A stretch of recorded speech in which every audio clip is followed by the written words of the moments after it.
Yung mga kabayan, gumala nga pala kami dito sa mountain na to. Kanto Mountain, yan sasabi nila. Tapos yun pala ay pinuntahan namin ay sarado. Kaya ang ginawa namin, pumunta na lang kami sa kabilang bundok. Pero yung aming gasolina ay talaga naman paubos na. Kaya tumigil kami at pumunta kami sa may CPC sa gasolinahan doon. Pero malayo, 10 minutes pero napakalayo talaga lugar na yun.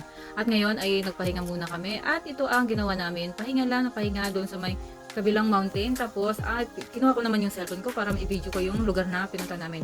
Yan, hanggang dyan lang kami kasi pag umakyat pa kami ay hindi na kami makakauwi kasi yung gasolina namin ay paubos na. Hanggang isang guhit na lang yan. Diyan kami pumunta pero hindi na kami talaga tumuloy umakyat kasi naku, maubusan na kami talaga ng gas.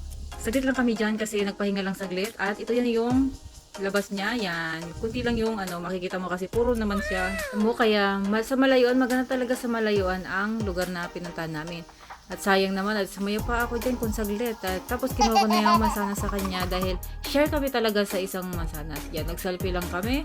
Tapos, ayan, yung pinuntahan namin, hindi lang kami natuloy umakyat dahil napakalayo. At ginamit namin yung motor, sobra na init talaga yung motor namin. Kaya yan na lang yung ginawa ko. Pinicturean ko na lang mga nadaanan namin. Ayan, salamat sa panonood. Bye-bye!